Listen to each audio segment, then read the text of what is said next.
Hey guys, Professor Bill, Comic Book University, and Miles Morales Spider-Man issue number 3.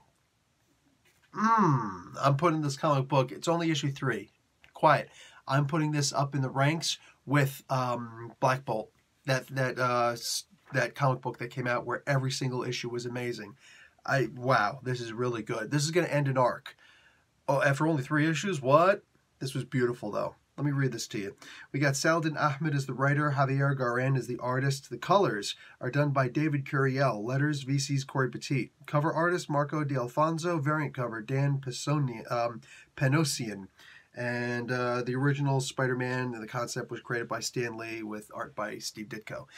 So Captain America is in this book, as you may have known, and it's very easy for any book to become a Captain America book if you write Captain America right. And oh, hells yes, he was written correctly. What's the most important aspect of Captain America? Well, it's kind of twofold. You know, people like to compare him to Batman. What does Batman do to other people? Instills fear. What does Captain America do to people? He instills greatness in the sense that even if you're doing your best, you just want to do better. God damn, that was handled perfectly in here. The other major aspect of Captain America is his willpower. That was handled so expertly in this. Yeah. Effing congratulations on writing a great Captain America book. Oh wait, but it wasn't a Captain America book. Rhino is in this also. Rhino is a character that has, make no mistake, this isn't unique. Rhino many times has been written in a way that he is very relatable.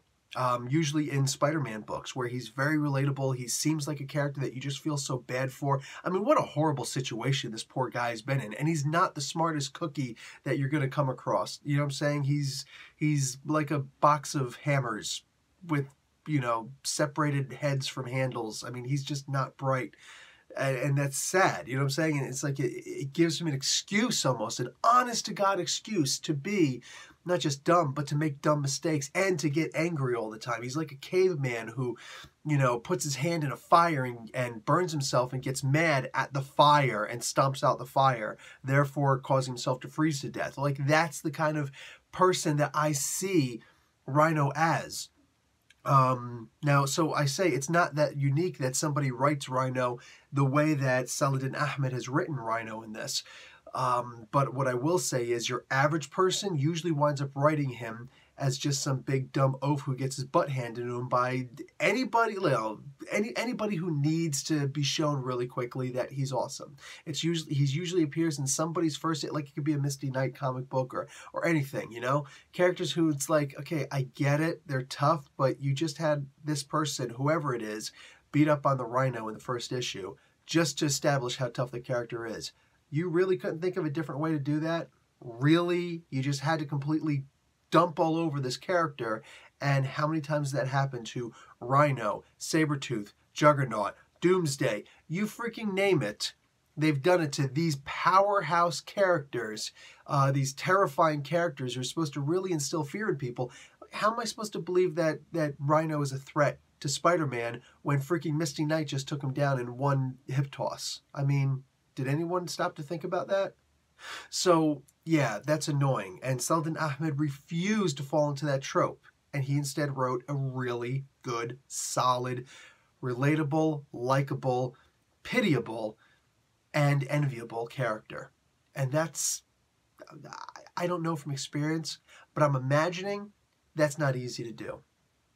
Oh wait, but this isn't a Rhino comic book either. It's a Spider-Man comic book, Miles Morales Spider-Man. And I'll tell you what right now, every single thing that Spider-Man says in here, every single text box about him is impressive.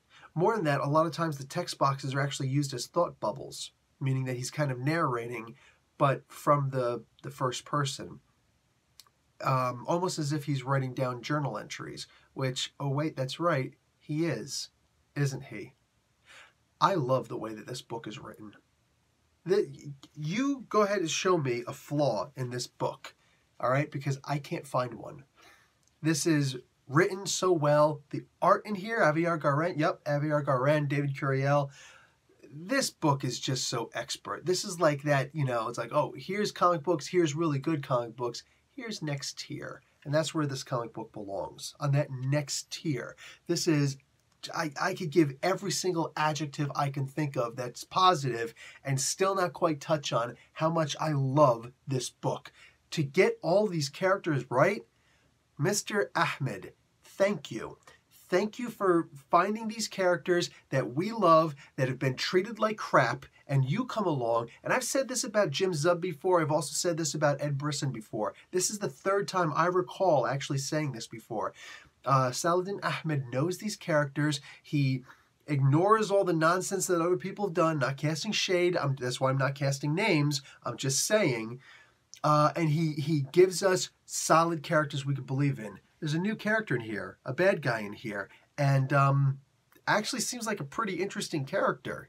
His power works on a twofold level, and I'm fairly impressed. Snatcher? It sounds like a stupid name, right? But it fits. It fits the character. It fits the profile so well.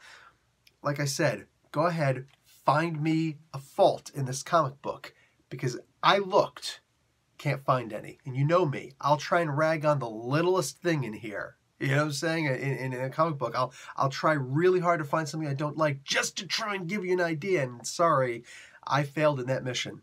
This is a solid comic book. Solid. Go and grab this. Professor Bill, Comic Book University. Class dismissed.